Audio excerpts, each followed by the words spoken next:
Hey Motorheads, it's your boy MP coming to you live and direct from the Hell Mega headquarters out here on this beautiful fall San Francisco day. And the car on today's menu is a true classic, the 2004 E46 BMW M3. Super excited to do this video, and I'm sure a lot of true Motorheads out there, their whole entire heart is just like skipping beats right now. A little bit nervous as well because I don't really think the M3 is a car that no video, no matter what, can really justify and do the car right. But I'm going to do my absolute best. I really want to try to help save this car a little bit in terms of the transmission problems that everyone is talking about in that automatic transmission, because for the most part, a lot of people disrespect the E46 class because they automatically say, oh, if it's an automatic, it's an SMG, it's a piece of shit. And that's not completely true. The SMG is really shitty, but there's also a lot of great behind the SMG. And for those of you that don't know, SMG stands for sequential manual gearbox. It's the automatic transmission that is available in the BMW M3. Now, the reason why, and I want to get this out right away because this is probably the biggest flaw to the car, and then we're going to talk about all the reasons why this car is absolutely superior and great. The SMG basically was the first true transmission to try to replicate a manual without a clutch.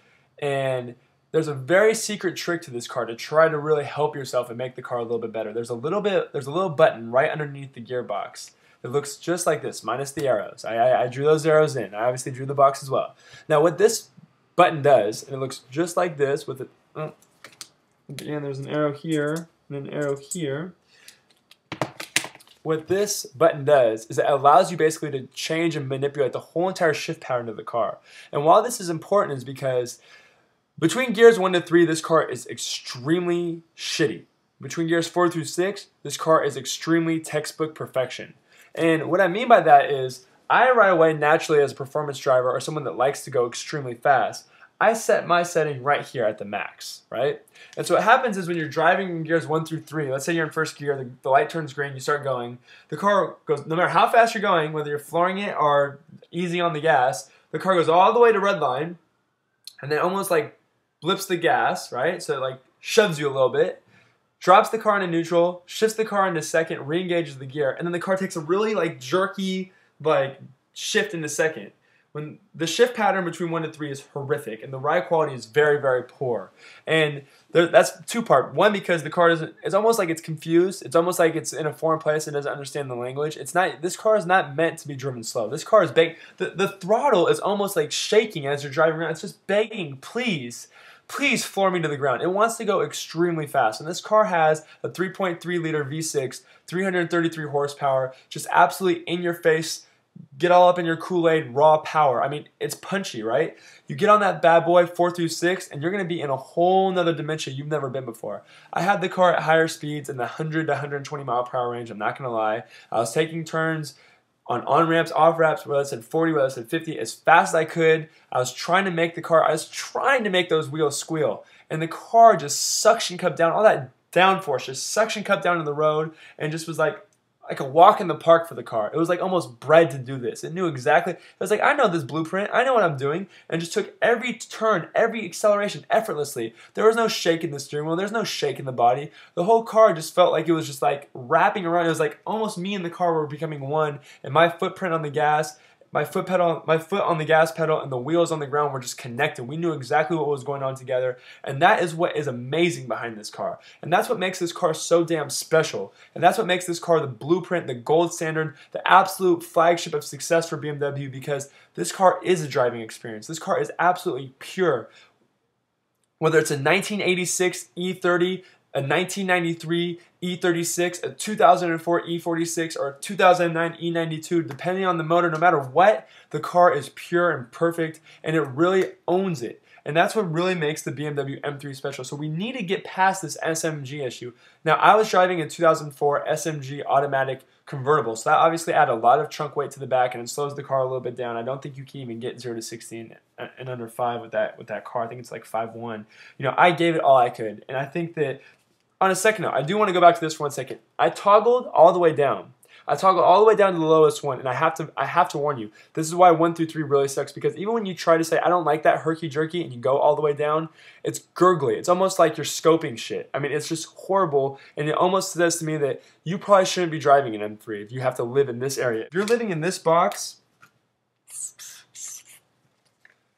in this setting, somewhere in here, you should probably be looking at like a nice used 330 Ci automatic if you can't drive a manual, or obviously a current day 335. I don't like the 328s. I don't like the 325s. I don't think they're very good cars. I think they're always a little bit underpowered. But the 330 was great that year. BMW, Mercedes owned it 70s to 80s. Some people would say Audi's owning it right now, but mid-90s to 2006, this is BMW's hour. This is BMW's world. And you have to look at the 3 Series class, whether it's a 325 even, as much as I hate to say it, or an M3, they owned the world. They owned it. Everyone knew it. They sold the most. They did the best. They built the most reliable. They built the best performing. The rear-wheel drive is absolutely off the chain. So this car really, really, really is a home run winning car. And if you can find one used, high 20s, low 30s, depending on the miles, it's an absolute win. These cars can be driven for 150, 140,000 miles. They're built to run. They're built to last. This is the car. BMW got away from this, and this is where they really messed up. BMW drivers that are hating me right now because I'm about to say this, you know it's true. If you are driving a 2008, 2009 3 Series, it was built in either the South Africa or Atlanta, Georgia. It doesn't matter. BMW got away from building cars in Germany for the German European market. They got to building cars cheaply for the American market, and that's what's been destroying the brand. And I don't care if you like what I have to say or not. That's just the truth. This car, my friends, this car was built in Germany. This car was built for performance. This car was an American Le Mans winner, Le Mans, this, that, every race, you name it, it was involved in, it did well in. This car was built to perform, it was built to live, and it was built to be a true motorhead, gearhead, whatever you want to call yourself. This is your car. This is your hour. This is what it's all about. The lines, the design, it's not obnoxious, not over the top. The E92, as much as I like the M3, it's a little bit too much, that big air vent in the back, and it's very tight in the, big air vent in the front, very tight in the back. The 2004 E46, great design. I think it's actually one of the best design cars BMW ever made. And I think a lot of people feel that way too. Great turning signals in the back, great lines in the front, just very well balanced, very well rounded, great fit and finish feel. The navigation system is obviously extremely dated for 2004. You can almost get in it and have a laugh, but that was innovative back then, right? That was really pushing the level, raising the bar. These guys were groundbreaking with this car, and to get that kind of fuel efficiency, almost like the modern day S4. The modern day S4 is almost like the old school BMW M3. To get that kind of fuel efficiency, that kind of power, that kind of performance out of a car, is really quite remarkable. I'm very, very proud of what they did with this car. I think it's truly stellar. I think that I'm going to link up a lot of information. I think that you should really take a look at it, read it, get more familiar with the M3. It's absolutely probably, no matter how shitty BMW continues to make some of their products, it's definitely going to be something they always put on the forefront and really push the envelope with. Really great all-around car. Well done, BMW. Well done. Please get back to doing what you were doing. In the meantime, if you have any questions, I could talk about the E46 for hours or M3 in general. If you have any questions, please email me. But in the meantime, love what you drive what you love, and keep on motoring.